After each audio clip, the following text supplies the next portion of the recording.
dipanggil, Nabi yang memanggil dia Abu Hafs. Hafs artinya singa. Abu Hafs artinya singa. Kenapa? Karena garang dia. Dulu sebelum masuk Islam dia pemenang gulat di pasar Ukaz. Di Makkah itu ada satu pasar namanya pasar Ukaz. Kalau di Pekanbaru ada namanya pasar Senapelan, pasar bawah.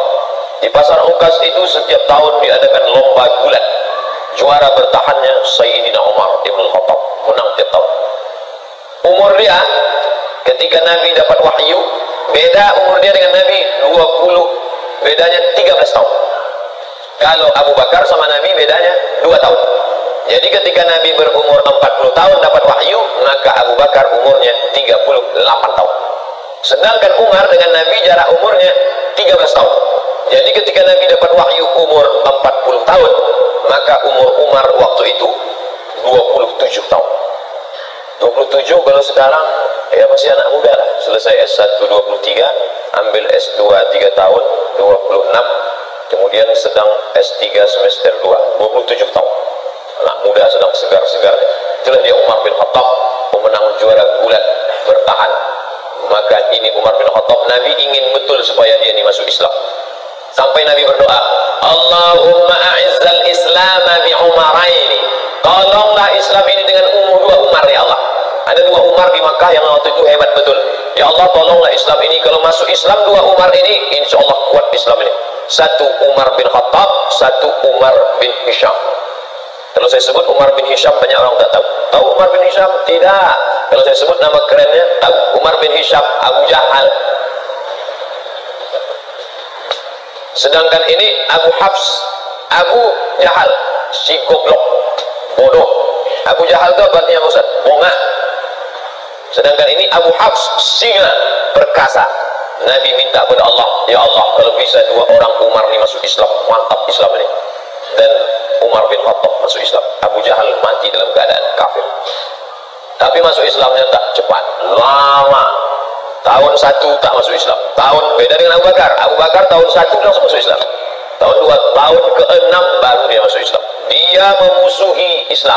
Siapa yang masuk Islam, ada budak dia, hamba sahaya dia masuk Islam, habis disiksanya.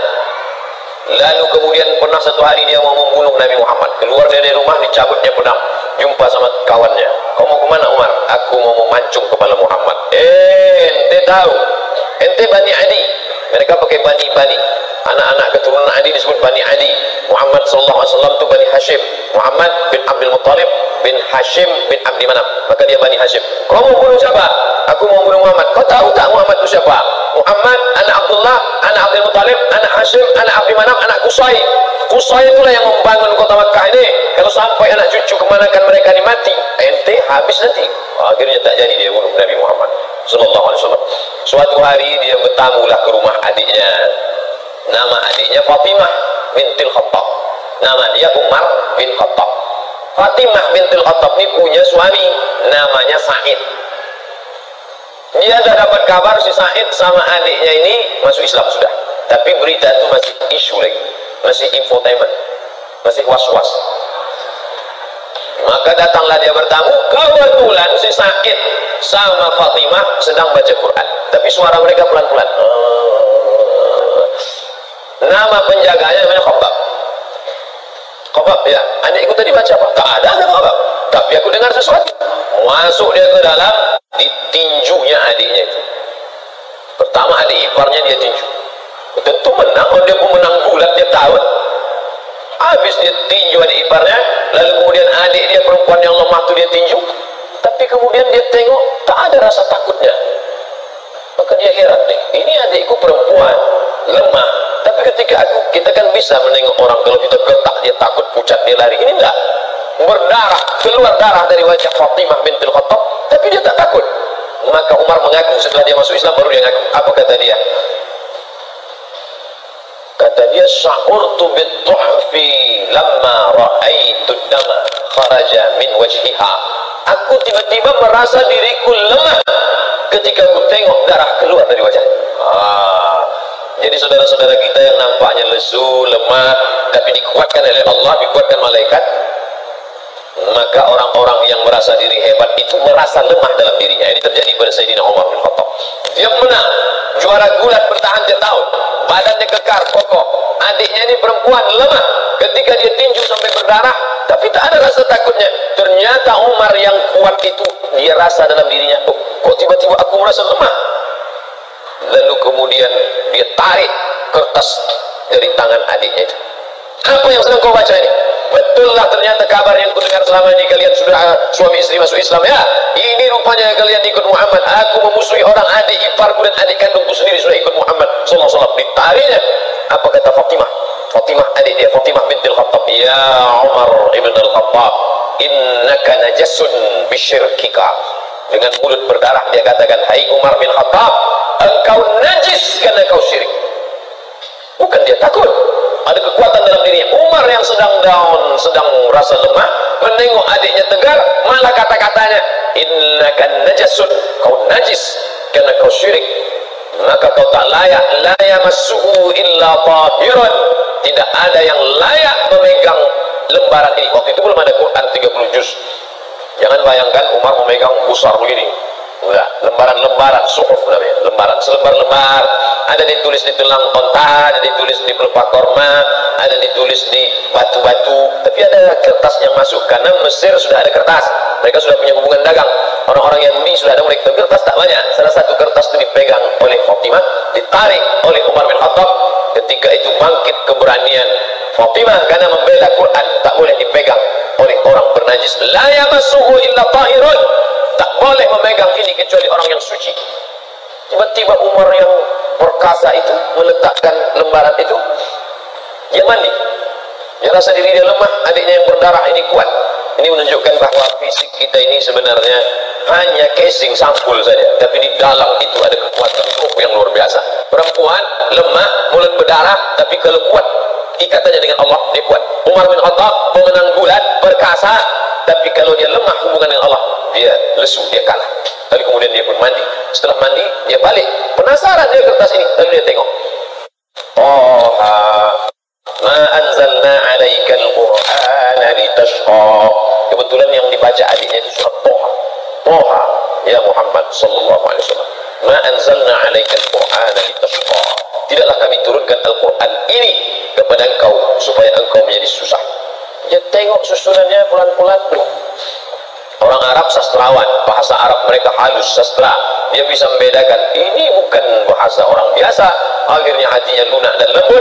Lalu kemudian dia pun segera untuk menuju menjumpai Nabi Muhammad sallallahu alaihi wasallam. Waktu itu Nabi sedang berada di rumah Al-Arqam bin Abil Arqam. Itu markas mereka berkumpul di kota Makkah Al-Mukarramah. Masih dakwah sembunyi-sembunyi, tak ada berani terang-terangan. Lalu kemudian Nabi yang menjaga Nabi waktu itu 40 orang laki-laki perkasa. Di antara yang menjaga Nabi itu adalah Asadullah, singa Allah. Dia adalah Hamzah bin Abdul Muttalib. Ini jumpa singa sama singa. Hamzah Asadullah, Umar Abu Hafs. Petarung sama petarung. Lalu Umar pun masuk ke dalam rumah Al-Arqam bin Abil Arqam. Maka yang pertama kali menyambut dia adalah singa, disambut oleh singa. Apa kata Hamzah bin Abdul Muttalib? Kalau kau datang untuk menyerah, kami terima engkau. Tapi kalau kau datang untuk membunuh Muhammad, qatalnaka bisayfik, kami akan bunuh engkau bukan dengan pedang kami. Kami bunuh engkau dengan pedang engkau sendiri. Penghinaan yang luar biasa. Kalau ada orang dibunuh dengan pedang orang lain, itu biasa. Tapi dibunuh dengan pedang kita sendiri, maka itu penghinaan luar biasa. Umar, kau datang ke rumah ini sebagai orang menyerah, ahlan wa sahlan. Tapi kalau kau datang untuk membunuh Muhammad, maka kami yang akan memancung kepala engkau dengan pedang yang kau bawa itu sendiri. Lalu kemudian Nabi mempersilakan dia masuk. Silakan dia masuk. Kemudian setelah dia masuk, Nabi bertanya, ma ja'abik, apa yang membuat kau datang kemari? Yang membuat kau datang kemari apa, wahai Umar? Waktu itu Umar menjawab, ji'tu li'u'mina bika, ji'tu li'u'mina billah wa bika wa billadhi unzila ilaik. Aku datang untuk percaya kepada Allah, percaya kepada engkau bahwa engkau Rasulullah, dan percaya kepada apa yang diturunkan kepada engkau yang tadi baru saja kubaca di tangan adikku bernama Fatimah binti Al-Khattab. dia Umar bin Al-Khattab. Lalu kemudian dia pun bersyahadat di hadapan Nabi SAW. Lalu sahabat semuanya gembira senang karena terkabullah doa Nabi. Salah satu Umar masuk Islam, Umar bin Khattab. Lalu sahabat bertanya, alasna alal haq, apakah kita ini dalam kebenaran? Apa kata Umar? Untuk apa lagi kita bersembunyi? Maka sejak itulah orang berani membaca Quran dengan suara jahar. Sebelumnya kalau baca Quran seperti dengungan tawon di dalam sarang. Setelah Umar bin Khattab masuk Islam, mereka berani karena ada dua singa yang sudah mengawal Nabi Muhammad SAW. Yang satu Hamzah bin Abdul Muttalib Asadullah, yang satu lagi adalah Umar Al-Faruq Abu Hafs. Maka mereka baca Bismillahirrahmanirrahim, Taha ma anzalna alaikal Qur'ana litashqa. Maka mereka lantang membacanya. Lalu kemudian Islam pun menjadi kuat dengan berbagai cobaan dan ujiannya sampailah pada masa hijrah. Lalu kemudian Umar bin Khattab termasuk orang yang pertama golongan yang ikut hijrah bersama Nabi Muhammad sallallahu alaihi wasallam. Jadi kalau Nabi hijrah umurnya 53 tahun kurang 13, berarti Umar waktu hijrah itu umurnya 40 tahun. Sebayalah dengan saya sekarang 40 tahun. Umar bin Khattab waktu itu macam saya, tapi badannya tak macam saya. Dia kena juara bulan, dia tegak. Umar bin Khattab tinggi, besar. Lalu kemudian dia berpindah ke kota Al-Madinah Al-Munawwarah mengikuti Nabi SAW. Anaknya dinikahkannya dengan Nabi SAW, itulah bernama Hafsah Ummul Mukminin. Makanya Abdullah bin Umar banyak meriwayatkan hadis. 7 di antara sahabat Nabi yang banyak meriwayatkan hadis adalah Abdullah bin Umar. Kenapa Abdullah bin Umar bisa banyak hadisnya? Karena dia punya kakak menikah dengan Nabi, maka dia bebas main jalan di rumah Nabi, yaitu Hafsah. Maka Nabi itu abang ipar dia. Lalu kemudian setelah Nabi meninggal, naiklah penggantinya, yaitu Abu Bakr As-Siddiq. Bermusyawarah mereka di satu tempat namanya Saqifah Bani Sa'idah. Nanti Bapak Ibu pergi umrah, ini Masjid Nabawi mengarah ke kiblat, tengok di sebelah kanan masjid. Setelah keluar dari pintu Babu Salam, terus saja setelah Museum Al-Quran, Museum Asmaul Husna, di sana itu ada taman, hotel keliling, tapi yang di situ tetap taman, memang tak boleh dibangun. Itulah dia Saqifah Bani Sa'idah. Di situ mereka bermusyawarah siapa yang akan mengganti kepemimpinan Madinah setelah Nabi Muhammad SAW meninggal. Naik Abu Bakar Siddiq 2 tahun, meninggal Abu Bakar, dilantiklah Sayyidina Umar. Khalifah artinya pengganti. Meninggal Nabi, penggantinya bukan pengganti Nabi, karena Nabi la Nabi ya ba'da, tak ada Nabi sesudah Nabi Muhammad SAW. Maksud khalifah di situ adalah pengganti kepemimpinan politik. Maka digantikan oleh Sayyidina Abu Bakr As-Siddiq. Setelah Abu Bakar meninggal, naik pengganti Abu Bakar, maka nama menjadi 2. Kalau Abu Umar, Abu Bakar, Khalifatu Rasulillah, pengganti Rasulullah. Ketika meninggal Abu Bakar, naik Umar, namanya terlalu panjang, Khalifati Rasulillah, penggantinya Rasulullah. Maka ini namanya tidak menarik. Masa namanya siapa itu? Khalifahnya Rasulullah. Nanti kalau 3, Khalifah Rasulullah. Maka muncullah nama baru, dia dipanggil dengan Amirul Mukminin. Dialah pemimpin pertama yang dipanggil dengan Amirul Mukminin, Umar bin Khattab. Kalau Khalifah, Abu Bakr As-Siddiq. Amirul Mukminin, Umar bin Khattab. Di masa pemerintahan Umar bin Khattab muncul ijtihad baru. Pertama, dibentuknya syurtah, polisi. Pada masa Abu Bakar tak ada. Pada masa Umar, situlah ada kepolisian kota Madinah Al-Munawwarah. Pada masa Umar bin Khattab, tentara dikasih gaji bulanan, rawatib namanya. Sebelumnya tak ada. Sebelumnya kalau perang, habis perang baru dapat harta rampasan perang, ghanimah namanya. Tapi pada masa pemerintahan Umar, digaji pokok. Perang tak perang, pokoknya dapat. Itu pada masa Umar bin Khattab. Pada masa Umar bin Khattab, dibangunlah rumah wakaf. Sebelum itu tak ada. Sebelum itu Baitul Mal saja, tapi ini khusus dibuatkan rumah wakaf. Pada masa Umar bin Khattab pula dibangun diwan. Diwan itu kantor. Sebelumnya tak ada kantor. Zaman Nabi tak ada kantor. Zaman Abu Bakar tak ada kantor. Setelah itu pada masa Umar bin Khattab ada kantor administrasi negara. Tertib administrasi, ada berkas-berkas, ada pegawainya, ada karyawannya, ada gaji tetapnya. Dan pada masa pemerintahan Umar bin Khattab, Islam tersebar.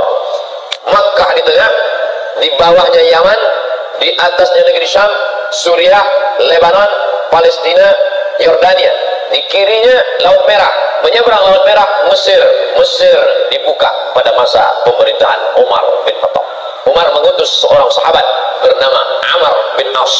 Amr bin Aslah yang membebaskan Mesir. Jangan katakan eksploitasi, jangan katakan ekstradisi, jangan katakan ekspansi. Ini banyaknya anak mahasiswa menulis ekspansi Umar bin Khattab ke Mesir. Ekspansi sama dengan penjajahan, perluasan kekuasaan. Tapi Islam selalu memakai istilah fathu, pembebasan. Mesir dibebaskan. Dibebaskan dari apa? Dibebaskan dari menyembah berhala, dibebaskan dari menyembah matahari, dibebaskan dari menyembah sungai Nil, kepada menyembah Allah Subhanahu wa taala. Mesir agama nenek moyang mereka menyembah dewa matahari, Ra namanya.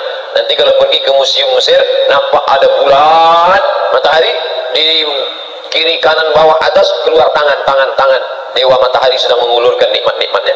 Karena kalau matahari tak ada, maka tidak akan tumbuh gandum. Kalau gandum tak tumbuh, tak akan mati, tak akan makan, mereka akan mati. Maka mereka menyembah matahari. Di dunia ini sampai hari ini masih ada orang menyembah matahari. Jepang, lalu kemudian Mesir itu menyembah matahari, dan orang Arab jahiliyah pun menyembah matahari. Makanya tak boleh kita sholat sunat isyraq sebelum matahari lewat setinggi gala, karena itu adalah waktu yang dipakai untuk orang kafir jahiliyah menyembah matahari. Maka disebut ada istilah qarnai syaitan, dua tanduk setan. Ketika matahari terbit, ini bumi, ini matahari, naik matahari terbit. Ketika matahari terbit, datang dua tanduk setan.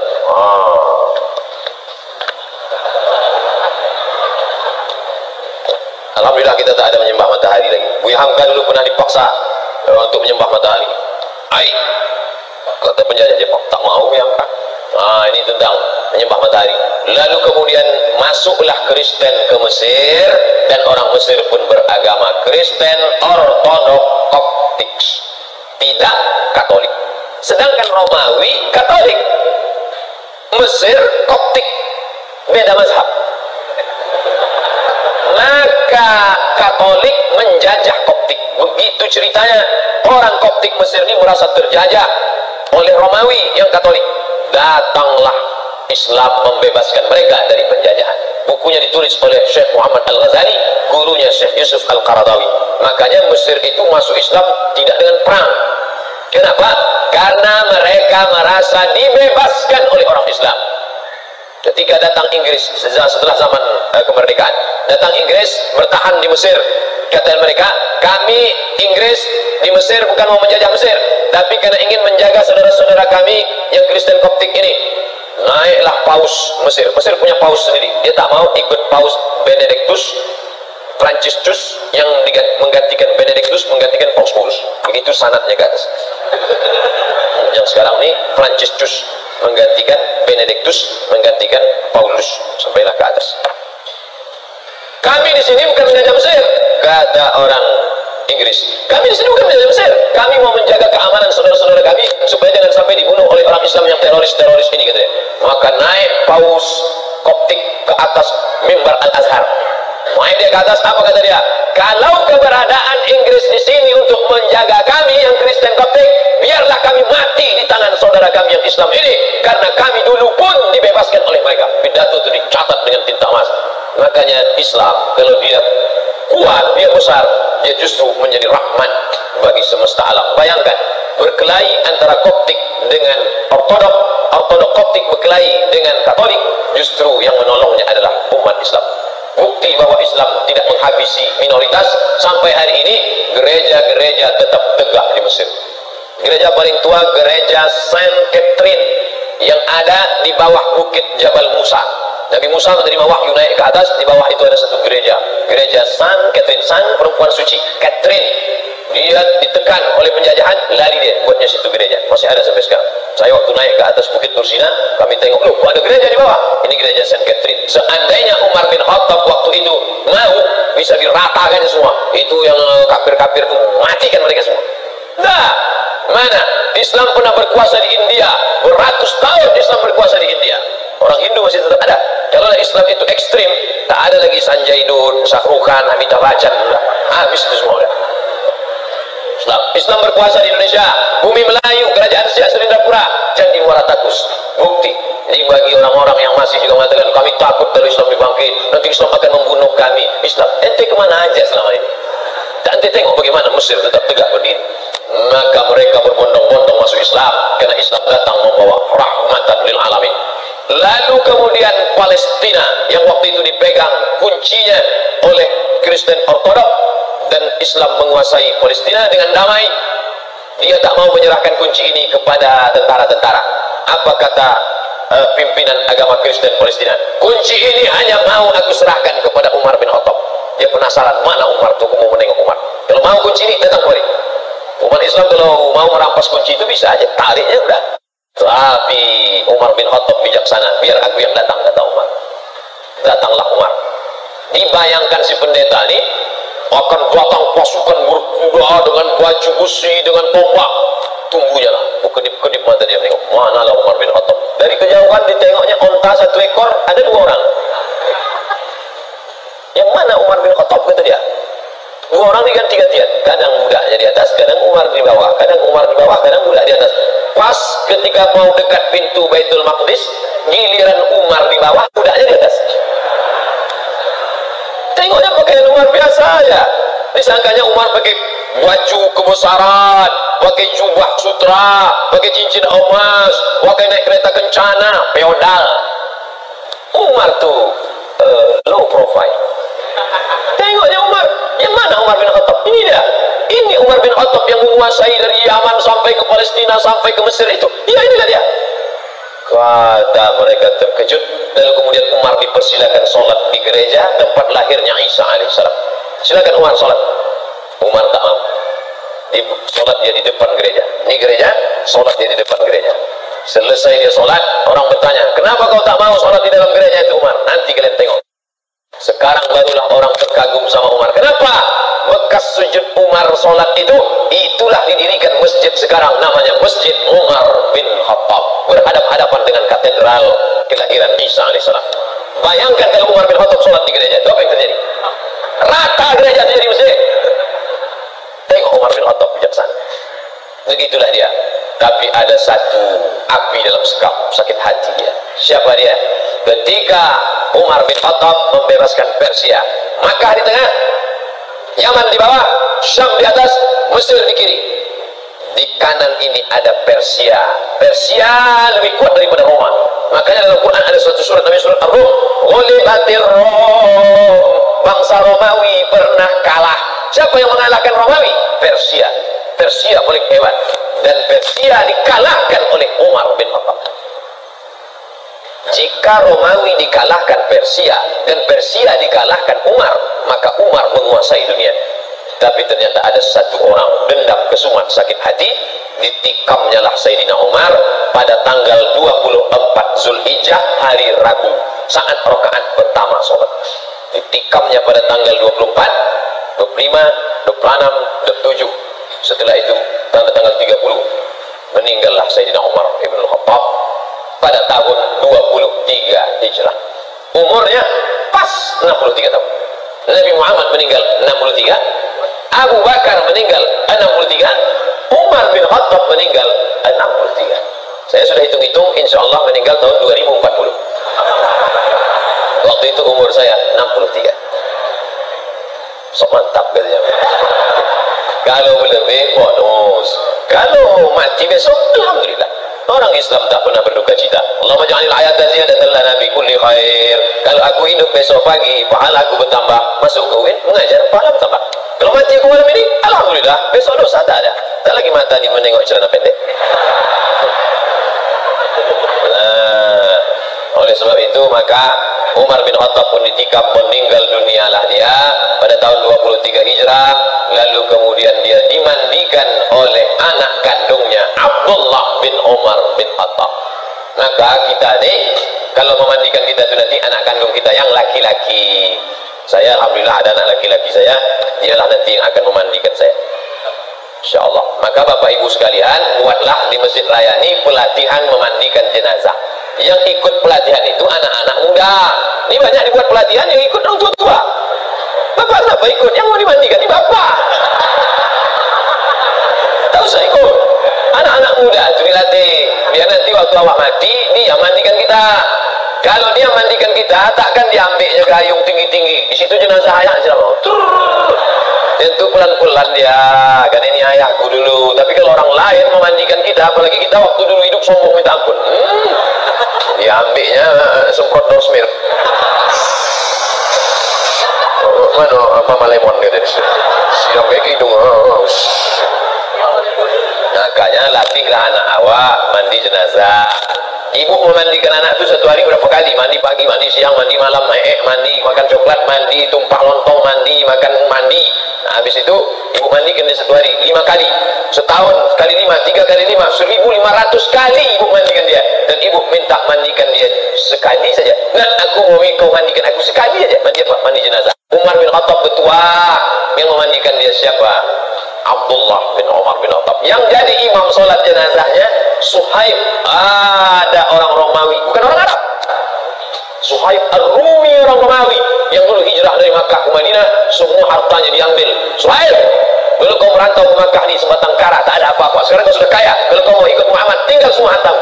Suhaib Ar-Rumi. Apa maknanya? Jangan kita pesankan nanti ambo kalau mati dan menyembayangkan ambo mesti kurang payah kumpul. Aku kalau mati nanti, maka yang menyembayangkan aku orang dari Mandailing Natal saja. Aden kok esok kalau mati, maka nan menyembayangkan ambo orang dari Yogyakarta. Ambo kan sebenarnya orang awak tapi dadik lama di Jogja. Maka batu ikulah bahasa. Tidak lagi menengok suku. Jangan lagi ditengok dari mana dia. Suhaib Ar-Rumi bukan orang Arab. Sedangkan Umar bin Khattab orang Quraisy. Tinggi nasabnya. Menantu Nabi SAW, mertua Nabi SAW. Tapi yang memandikan dia siapa? Suhaib Ar-Rumi mu'alaf, orang Roma yang masuk Islam. Maka lalu kemudian setelah itu bergantilah kepemimpinan Utsman bin Affan. Dimakamkanlah dia di makam yang paling mulia di samping Nabi Muhammad sallallahu alaihi wasallam. Jadi kalau ini kiblat, ini mimbar Nabi, ini mihrab Nabi, ini kiblat, di sini kamar Nabi. Kamar Nabi, rumah Nabi bersama Aisyah 22 meter lebih kurang. Pas di situ kata Nabi, nanti kalau aku mati kuburkan aku, jangan bawa jenazahku kemana-mana. Nahnu ma'asyurul anbiya, kami para nabi nudfanu min haitsu namutu, di mana kami mati maka disitulah kami dikuburkan. Makam pertama Nabi sallallahu alaihi wasallam. Setelah itu Umar bin Khattab, setelah itu Abu Bakar Siddiq, setelah itu Umar bin Khattab. 3 makam. Maka kita ucapkan assalamu alayka ya Rasulullah, assalamu alayka ya Abu Bakar Siddiq, assalamu alayka ya Abu Bakar Siddiq, assalamu alayka ya Umar Al-Faruq radhiyallahu anhu. Kita lanjutkan setelah salat Isya. Tapi kaji hadis nomor 1 Pak Ustaz. Periwayatnya dulu. Habis periwayatnya baru kita masuk hadisnya. Ditikam oleh yang menikam itu namanya Fayrus. Fayrus namanya menikam. Tapi panggilan kerennya Abu Lu'lu'ah. Lu'lu'. Kalau kita buka kerang, di dalam kerang itu ada permata cantik berkilau, namanya Lu'lu'. Yakhruju minhumal lu'lu'u wal marjan. Lu'lu'. Nama anak ibu siapa? Lu'lu'. Bahasa kita apa itu?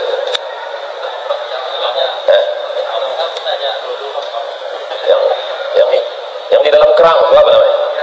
Mutiara. Lu'lu'. Yakhruju minhumal lu'lu'. Abu Lu'lu'ah. Dia inilah Majusi yang menikam pada tanggal 26 ditikamnya, berdarah 4 hari, meninggal Sayyidina Umar bin Khattab. Dia minta dimakamkan di samping Nabi Muhammad sallallahu alaihi wasallam. Waktu hidup berkawan, setelah meninggal bersahabat dekat kuburan, meninggal nanti di akhirat pun dalam surga bersama Nabi Muhammad sallallahu alaihi wasallam. Kita di dunia tak berkawan, kubur jauhnya minta ampun, mati pun tak jelas. Sudahlah hidup tak berkawan sama Nabi, kubur kita entah di mana makam Nabi, maka paling tidak stasiun yang ketiga ni dapatlah hendaknya nanti kita ni semua bersama Nabi Muhammad sallallahu alaihi wasallam. Amin ya rabbal alamin. Tak boleh salat di masjid yang ada kubur. Itu masjid Nabawi. Itu kan kubur Nabi. Umar tu Nabi namanya. Kan tidak. Yang tak boleh itu bacalah kitab. Nah, paling ujung-ujungnya 37 masalah populer. Dah. Sudah buku itu. Al-Bayan lima yusghilul adhan, ditulis oleh Mufti Mesir Syekh Ali Jum'ah. Bedakan antara 3. Salat di masjid yang ada kubur, merubah kubur jadi masjid, atau salat ke kubur. Itu beda, jangan dicampur aduk. Saya bagi 3. Salat di masjid yang ada kubur, salat menghadap kubur, atau merubah kubur jadi masjid. Yang haram itu yang mana? La'anallahu yahud wan nasara, Allah melaknat Yahudi dan Nasrani, ittakhadhu qubur anbiya'ihim masajid, merubah kubur jadi masjid. Itu yang tak boleh. Makam Santo Thomas dirubah mereka menjadi tempat ibadah. Itu bawah masjid ini ada kubur. Mana ada? Meninggal Abdul Somad, dikuburlah ini makam Abdul Somad. Setelah itu tak lama datang traktor Murata dan habis itu di masjid dibangun masjid di atas. Silakan sholat di masjid. Masjid apa namanya? Masjid As-Somadiyah. Haram sholat masjid. Dan sekarang diisukan kemana-mana, tak boleh sholat masjid al-kubur, tak boleh sholat masjid al-kubur. Maka masjid-masjid semua di bumi ini ada kubur. Dari mulai Aceh sana masjid Baitur Rahman, kubur. Turun ke bawah masjid Al-Masun, Medan masjid raya di samping Istana Maimun, kubur Sultan. Turun ke bawah masjid Sahabuddin, Istana Siak, kubur. Yang tak boleh itu kubur itu diperatakan, dibangun masjid di atasnya. Nah, ini ditulis Syekh Ali Jum'ah, guru besar Al-Azhar, mufti Mesir. Nah, ini tentang masalah ini. Lalu kemudian sampai 4 hari kena tikam meninggal. Padahal Umar bin Khattab itu tak ada orang lebih sakti daripada Umar bin Khattab. Tembus juga. Nah, jadi kalau ada orang mengatakan, kau adalah putih, Umar bin Khattab. Apa kata Nabi? Lau kana nabiyan ba'di lakana Umar. Seandainya ada nabi sesudah aku, pasti Umar ini jadi nabi. Bagaimana iman Umar? Masalaka Umar fajjan qattu illa salaka syaitanu fajjan ghaira fajjika. Seandainya Umar lewat di suatu jalan, maka setan akan mutar di jalan yang lain. Kalau Umar bin Khattab lewat di jalan Ahmad Yani, maka setan mutar ke jalan Sudirman. Takut dia seberjalan. Kita bersanding-sanding sama setan. Jauh dari setan. Tidur sama setan, makan sama setan, WC sama setan. Umar bin Khattab luar biasa, tapi dia meninggal. Apa yang diinginkan Allah? Allah ingin dia mati syahid. Yang menikamnya itu Fairuz Abu Lu'lu'ah. Inilah majusi yang jahat. Ada pula orang membangun makamnya. Makam Fairuz Abu Lu'lu'ah dibangun megah, pakai lampu-lampu, pakai taman-taman. Siapa yang membangunnya? Syiah.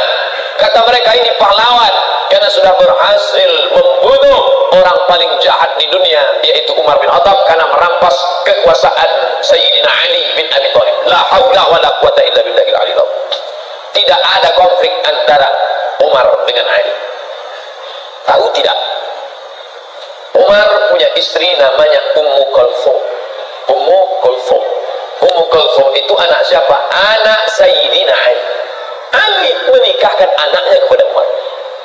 Jadi kalau ada orang mengatakan Umar dengan Ali itu bermusuh bebuyutan, la ilaha illallah. Bacalah balik. Tidak ada permusuhan antara Al-Bait dengan Umar bin Khattab. Cintanya Ali kepada Umar, dinikahkannya anak gadisnya namanya Ummu Kulthum dengan Umar bin Khattab. Umar nama, kalau memang benci kita sama orang, takkan kita pakai namanya. Tapi Ali punya anak, dibuatnya 2 kali Umar. Umar Wahid, Umar Sani. Umar Cie, Umar Du. Saking cintanya dia kepada Sayyidina Umar bin Khattab. Dan ketika Umar menjadi khalifah, maka Sayyidina Ali diangkatnya menjadi Watim Pres. Mana pula ada Watim Pres waktu itu? Agak-agaknya macam itulah. Dewan Pertimbangan Khalifah Watim Prah Sayyidina Ali bin Abi Thalib. Jadi mereka berkawan bersahabat baik. Maka kata Sayyid Muhammad Alawi Al-Hasani Al-Maliki, ulama hadis dari Makkah, kalau kau tengok ada orang berilmu tapi mencaci maki sahabat Nabi, itu adalah khatul ahmar, garis merah. Jangan kau ambil ilmu dari dia. Kalau ada nanti ustaz mencaci maki Abu Bakar, mengejek-ejek Umar, bahkan apa pesan Imam Syafi'i, kalau kau sholat tiba-tiba imammu itu Syiah, jangan kau belakang dia, pergi sana cari, tak usah kau sholat sama dia. La tusalli khalfa Rafidhi, jangan kau sholat di belakang Syiah Rafidah. Al-Buaiti bertanya, sifhum lana, bagaimana kami tahu dia Syiah? Jubahnya sama, sorbannya sama, bagaimana kami tahu dia Syiah? Man qala inna Abu Bakr wa Umar laysa bi imamaini fa huwa Rafidhi. Siapa yang mencaci maki Abu Bakar dan Umar, maka itu salah satu Syiah Rafidhi.